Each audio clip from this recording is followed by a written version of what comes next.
السلام عليكم ورحمة الله. ازيكم يا حبايبي؟ عاملين ايه؟ يا رب تكونوا بخير. وقبل ما ندخل في وصفتنا النهارده انا عايزه الاشياء بتاعتي لايك وكومنت حلو منكم وسبسكرايب، وتكتبوا لي في الكومنتات عايزين وصفات ايه اعملها. هتعمل لنا ايه النهارده؟ هعمل لكم طاجن سبيت بالطماطم والخلطه، بجد طعمه حلو قوي ومختلف.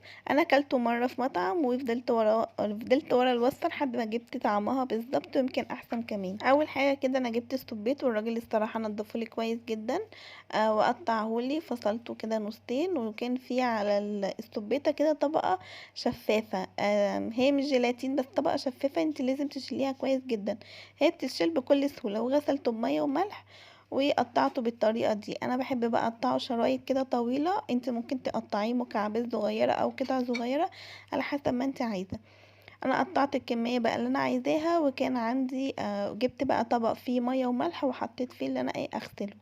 غسلته، هو ما بياخدش وقت خالص لان الراجل بصراحه كان منضفولي كويس جدا.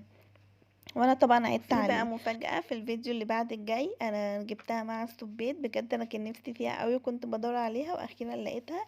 هتنزل لكم ان شاء الله في الفيديو الجاي، تابعوني عشان تشاهدوها. انا بقى قطعت السبيت بالشكل ده، وجبت الطاسه وحطيت فيها شويه زيت، وقطعت بصلايه كده متوسطه. هو الطاجن مش كبير، انا ما بحبش اعمل الاكل السمك بالذات كتير عشان ما بحبش اكله مرتين ورا بعض، يومين يعني ورا بعض. وابتديت ان انا اشوح البصلايه كده تشويحه بسيطه، ونزلت عليها بالسبيت هديله كده لون ذهبي كده ايه شويه. وهنا كنت مقطعه فلفل وطماطم وجزر. وهبتدي ان انا اشوح كده السبيت، وقطعت كام فص ثوم شرايط مش مفروم، ونزلت عليهم بالسبيت هو والفلفل، وهشوح بقى كل ده مع بعض. وهو بيستوي بسرعه جدا، وبجد كان طعمه حلو جدا. وكان طري كده ومستوي، وكان حلو قوي. مفهوش الشده بقى ولا العضه اللي بتبقي بتجيبيها من بره دي، لا كان بجد سواه مظبوط.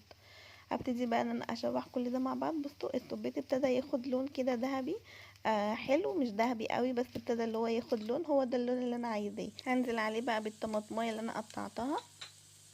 لو وصلت معايا للمرحله دي اتمنى تكوني حطيتي الاشياء بتاعتي. ها، اين اشيائي؟ هقلبه بقى تقلبتين، وهبهره بقى ملح وفلفل وكمون، وحطي عليه شوية بابريكا مدخنة لو عندك عشان تديله كده لون حلو. قلبي بقى كل ده مع بعض، وهحط معلقة صلصة صغيرة، طبعا على حسب الكمية بتاعتك. وكنت مقطعة كرفس هحطه برضو عليه، وهشوحه كده تشويحتين، وهحط عليه ربع كوباية مية بس كده. وقلبيه بقى كله كويس كده مع بعض. بعد كده حطيه اقلبيه في طاجن، وحطيه في الفرن ياخد ايه تحميره كده من فوق الوش. طبعا الطاجن اللي انا حطاه فيه دوت كبير انا عارفه، بس دوت علشان الكميه كبيره طبعا زي ما انتوا عارفين. فعشان كده حطيته في طاجن كبير. انا مش عايزه حد يتريق عليا، ماشي؟ طب والله العظيم دوت اكلنا جنب السمك طبعا ويشبعنا. انا ما بحبش الاكل يفيد بالذات في السمك.